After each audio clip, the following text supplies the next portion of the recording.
Assalamualaikum warahmatullahi wabarakatuh. Ah, Alhamdulillah, hari ini dah Ramadan ke-11, malam 12. InsyaAllah saya berkongsi lagi hati-hati menjaga hati. Hari ini insyaAllah saya akan teruskan dengan bagaimana kita berhati-hati terhadap perubahan hati.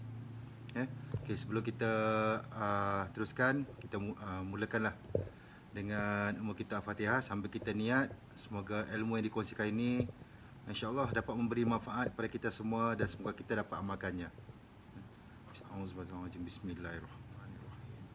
Alhamdulillahirabbil arrahmanirrahim maliki yaumiddin. Iyyaka na'budu wa iyyaka nasta'in. Ihdinas siratal mustaqim siratal ladzina an'amta 'alaihim. Amin.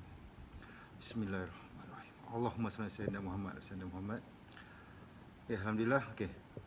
Berhati-hati terhadap perubahan hati. Okay? Bila kita kita miliki hati baru tu kan, kita kena hati-hati, kena berjaga terhadap apa yang perubahan hati kita ni. Kita tahu setiap orang tu mempunyai pilihan untuk berubah. Dalam kita berubah ni, kita perlu berhati-hati. Terutamanya dalam menjaga hati kita ni, bila kita dah miliki hati yang baru. So, dalam proses memiliki hati yang baru ni, kita belajar mengenai hati. Bagaimana sifat nafsu, sifat takwa itu dalam hati kita ni, dan apakah amalan yang kita boleh membersihkan hati kita. Saya dah kongsikan sebelum ni kan. Jadi kita perlu ingat, syaitan tu tak pernah putus asa.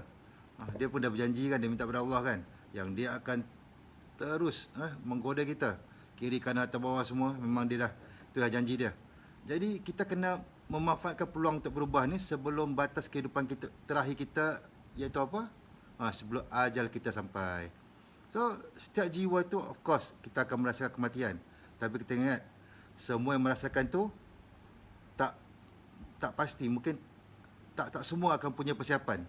Sungguhnya kita ni tak boleh mengelak dari kematian, tapi kita boleh persiapkan diri kita untuk pulang ke rahmatullah dalam keadaan terbaik. Itulah yang kita nak. Husnul khatimah, itu yang kita nak. So, apa yang Ustaz Adi dah kongsikan, saya dapat satu ni lah. Dia kata para ulama pesan, bila saja kita tergerak untuk melakukan maksiat tu, atau kita hendak membuat sesuatu yang dikuasai nafsu, bayangkanlah seketika masa tu kita bayangkan kita akan menemui ajal. Di saat kita terpengaruh dengan bisikan syaitan tu, cepat-cepat kita bayangkan ajal datang semasa kita nak melakukan maksiat tu. Sebenarnya ketika inilah iman kita diuji. Kalau kita melakukan maksiat dan iman tak mendorong untuk bertaubat, maknanya iman kita tak cukup kuat. Cepat-cepatlah kita berusaha untuk kuatkan lagi iman kita tu. Okey, macam inilah. Ada satu kisah yang diceritakan oleh Ustaz Adi Dayak ni. Ni memang beri inspirasi pada saya tau. Macam mana di saat hati tu nak berubah dan jadi baik, tetapi dia masih digoda oleh musuh kita. Siapa lagi kalau bukan syaitan? Syaitan ni best pasal dia macam, dia dah berubah jadi baik, tapi dia tak sedar macam mana syaitan tu boleh goda dia. Dia cerita macam ni lah. Ada seorang pemuda tu kan, dia dah bertaubat daripada kejahilan dia. Dia mau berubah, dia nak dalami ilmu agama. So ada orang nasihatkan dia untuk pergi berguru dengan seorang ustaz ni kat sebuah kampung ni lah, pedalaman sikit. So pemuda ni pun pergilah dengan niat hendak berubah. Dia tinggalkan segala dunia yang dimiliki dia. Walaupun apa yang dia ada semua dia tinggalkan. So dia pergi ke kampung ni, dia jumpa dengan ustaz ni. So apabila jumpa ustaz tu, dia pun bagi tahu lah ustaz tu, "Ustaz, ni hasrat dia, sampaikan hasrat dia. Kata dia nak berubah, dia nak belajar agama apa semua ni semua." Ustaz tu bersetuju. Tapi ustaz tu kata kat dia, "Kalau kamu nak belajar ilmu agama, nak berubah, nak betul-betul nak berubah nak berhijrah ni, okey, ikut segala yang saya ajar di sini. Dan satu lagi dia kata, syarat dia, awak boleh duduk dengan saya kat sini, tapi syarat dia, kita ke sini cuma minum air suam dan kurma saja. Awak boleh tahan?" Dia kata, "InsyaAllah." Sebab dia nekat nak berubah.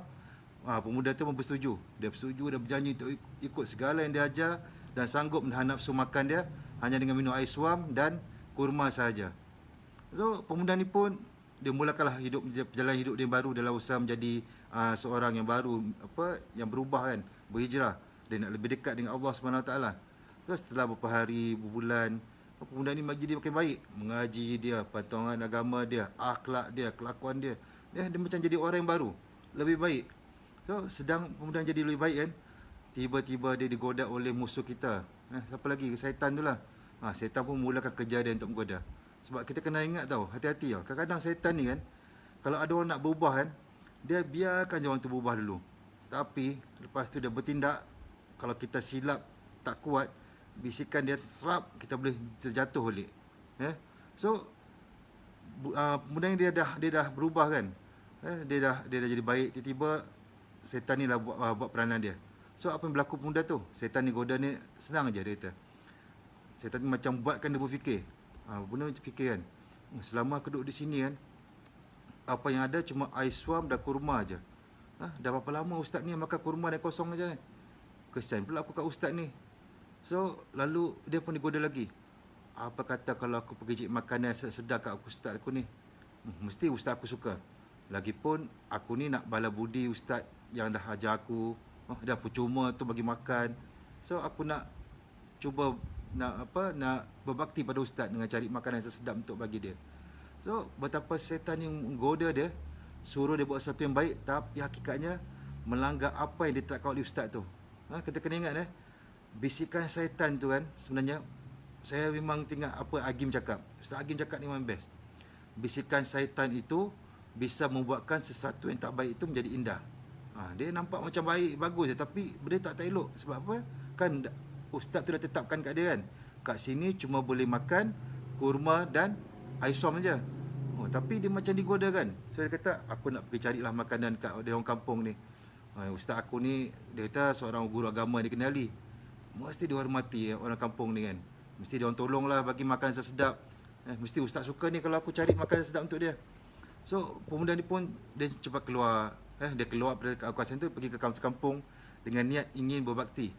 Dia pergi satu rumah ke satu rumah. Tiba-tiba beliau tiba satu rumah, pintu tu tak berkunci tau, dan dia macam ada buah makanan. Dia dari dalam rumah tu lah. So dia pun kata, macam digoda lagi kan, masuk saja, bukan ada orang dalam pun. Lagipun tuan rumah ni tak akan marah kalau tahu kau ni anak murid ustaz. Sebab ustaz ni dikenali. So pemuda tu masuk, dia pun masuk jugalah. Masuk, lihat ada makanan atas meja. Bau dah sedap. Setan goda lagi. Ambillah, cubalah makan tu. Rasa sedap tak? Jangan risau, tuan rumah tu kalau tahu datang pun nampak kau makan ni, kau bagi tahu niat kau nak beri kepada ustaz, insya-Allah dia akan tak marahnya. Kau minta maaf saja. Dia pun tergoda dengan macam bisikan tu kan. Dia pun mencuba makanan tu. Sebenarnya kan, orang-orang yang berhijrah ni kan, keadaan hati dia ni berbeza tau. Sebab bila dia dah punya hati baru kan, sebenarnya masih ada sifat takwa tu yang senang ditimbulkan. So dalam dia tengah makan makanan tu kan, tiba-tiba macam ada satu keterangan tu dalam hati dia tu pun, macam ada cakap, makanan tu bukan milikmu, muntahkan. So dia pun macam dia termuntahkan makanan tersebut. Dia berlari sekuat-kuat dia nak balik ke jumpa ustaz dia kan. Dia macam insaf lah bertaubat. Dia berlari dengan perasaan ingin segala dia nak taubat, nak bagi tahu ustaz apa yang dia berlaku kan. Dia macam menyesal lah. Dia berlari, tapi sampai ke tempat ustaz tu, sampai ke tempat dia belajar tu, tiba-tiba dia nampak ustaz tu sedang berbual dengan seorang wanita. Ada dengan wanita tu, seorang perempuan tu, ada seorang pakcik yang dah berumur dekat luar tu. So apabila ustaz tu ternampaknya, lalu ustaz panggil, nak cuma masuk ke dalam sikit ni, mari sini, saya nak sembang sikit. Dia kata, ada apa ustaz? Sampai dia tak terkata kan, sebab ustaz dah panggil dia padahal dia nak cakap benda yang pada berlaku tadi. Ustaz kata, okey, wanita ni sebenarnya baru kematian suami dia. So dia sekarang dia dah habis dah ya. Dia nak cari calon suami. Selain daripada nak elak dari fitnah, dia nak cari seorang lelaki yang soleh, yang boleh mendamping dan memimpin dia. So ustaz kata, saya rasa yang terbaik adalah saya nak cadangkan awaklah sebagai calon, sebab saya menampak banyak perubahan dari awak. Memang awak pun dah bersedia untuk memimpin seseorang inilah, jadi seorang imam. So pemuda ni pun terperanjat. Sampai dia dah lupa dah apa nak cerita tadi dah. So dia kata, ustaz, saya ni tak punya apa-apa. Hidup pun menumpang dengan ustaz. Malam makan kurma dan air je. Ini pun ustaz yang tanggung. Bagaimana saya nak kahwin ustaz? Ustaz pun ustaz kata, tak apa, jangan risau. Wanita ni sebenarnya diwarisi dengan harta yang banyak. Dia memang kaya. Arwah suami dia memang seorang yang kaya. dia kamu memang boleh, cukuplah untuk kamu bina hidup berdua ni. Apa yang kamu perlukan hanyalah damping dia, pimpin dia ke syurga. Inilah yang wanita tu nak.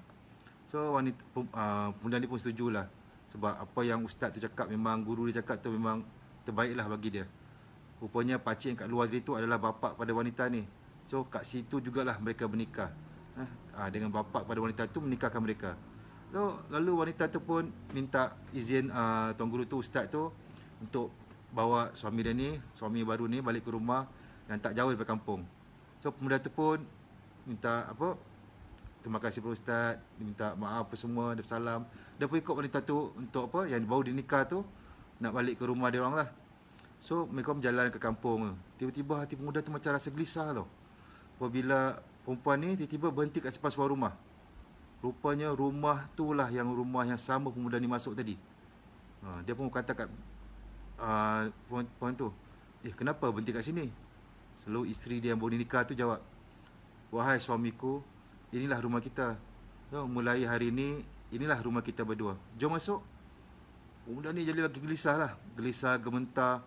Sampai dia berdebah nak masuk, nak ikut isteri dia ni kan. Sebab kan dia dah masuk rumah tadi tu, dah lah ambil makanan, curi makanan tu kan. So tiba-tiba isteri terkejut. Allahu Akbar, rumah kita dah sudah dimasuki orang ni. Makanan yang telah siap ke atas meja tu pun dah dimakan orang. Dengan penuh rasa bersalah dan penyesalan, dengan jujurnya pemuda tu kata, wahai isteriku, dengan nama Allah Subhanahu Wa Taala, akulah yang masuk rumahmu tadi ni. Akulah makan makanan tu dan aku tak muntahkannya, aku sedar kesalahanku. Dia pun ceritakanlah apa yang berlaku daripada sebelum dia daripada tempat ustaz lagi, apa dia nak buat, dia tergoda dengan syaitan sampai dia berlari balik, menyesal balik ke rumah ustaz sampai terjumpa isteri tu. Tu isteri dia kata, Allah, sesungguhnya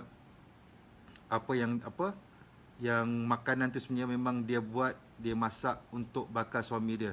Sebab memang dia nak keluar, nak cari suami kan. So tapi apa yang lepas isteri dia dengar tu kan, apa yang isteri dia jawab selepas tu memang something yang luar biasa lah. Kalau apa dilihatnya adalah bagaimana Allah Subhanahu Wa Taala membalikkan semua keadaan.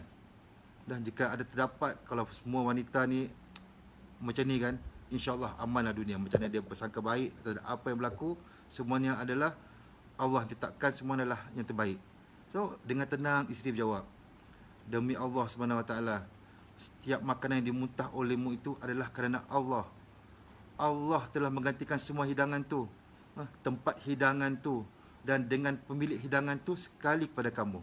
Allahu Akbar. Maknanya kan, dia memang nak makan tu kan, walaupun dia muntah, tapi Allah bagi apa? Bukan Allah bagi dia saja balik makanan tu, dengan Tuhan punya hidangan tu sekali kepada dia. Betapa Allah telah memberikan terbaik untuk dia kan. So, kalau tengok kisah ni kan, bagaimana kita perlu berhati-hati dengan perubahan hati kita ni tau. Sebab kita kena ingat, setan tu, musuh kita tu, dia sentiasa bersedia je nak nak serang kita kan. Sebab janji dia apa? Memang janji dia nak goda kita, tak kira lah di mana, kiri kanan depan belakang apa semua kan. Dan kita kena berhati-hati. Setan ni bila orang berubah tu, setan ni memang biar macam main layang kan, ulur je. Sekali dia sentap, dia tarik, kita tak berjaga-jaga, memang kenalah kita kan. So kita betullah kita kena sentiasa hati-hati dalam jaga hati ni. Terutamanya bila hati telah berubah, kita harus berhati-hati agar hati kita ni sentiasa bersih. Kita punya hati yang sihat, hati yang selamat untuk terus dijaga. So kita perlu jaga hati kita ni untuk terus menjadi hati yang sihat, supaya hati tidak menjadi hati yang sakit, dan seterusnya memiliki hati yang mati. Kita perlu faham tentang 3 jenis hati ni. Okey, insya-Allah esok saya akan terangkan pula berkenaan dengan 3 jenis hati ni. Bermula dengan hati yang sakit. Apa yang hati sakit? Qalbun salim. Lepas tu saya akan ceritakan juga pula qalbun mayit, qalbun marid. Hati yang sihat, hati yang sakit, hati yang sihat, qalbun salim. Hati yang sakit qalbun marid. Hati yang mati adalah qalbun mayit. Insya-Allah saya akan sambung seterusnya pada hari-hari seterusnya. Alhamdulillah, terima kasih yang bersama saya ini. Insya-Allah semoga kalian semua dikurniakan, dipermudahkan, dipertemukan dengan Lailatul Qadarnya, dikurniakan kesihatan terbaik, dipermudahkan menjadi seorang mukmin, menjadi takwa, sentiasa dapat menjadi seorang ahli syukur, sentiasa buat baik, sentiasa dilindungi Allah, sentiasa dirahmatinya. InsyaAllah. Amin amin ya rabbal alamin. Terima kasih semua. Assalamualaikum warahmatullahi wabarakatuh. Alhamdulillah.